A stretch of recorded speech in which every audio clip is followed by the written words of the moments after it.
বিজ্ঞানী মুরগি ডক্টর বকবকের রসভারী কারি হঠাৎ পুড়ে যেতে শুরু করল। কারি বাঁচাতে সে রান্নাঘরে জিনিস দিয়ে টাইম মেশিন বানিয়ে ফেলল। মেশিন চালু হতেই এক ঘূর্ণিঝড়ে রান্নাঘরে চলে এলো বিশাল এক টিরেক্স। টিরেক্স কারির গন্ধ পেয়ে বলল, মশলার স্বাদ আমার খুব পছন্দ। ডক্টর বকবক যখন মশলার ব্যাখ্যা দিচ্ছিল তখনই টিরেক্স হাঁচি দিল।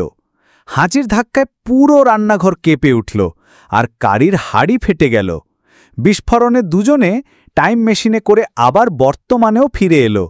তারা গিয়ে পড়ল এক রান্নার প্রতিযোগিতায়। বিচারক ছিল রাগী কপতি। রাগ করে তারা বলল, রসভারী কারি তো আমাদের মেনুতেই নেই।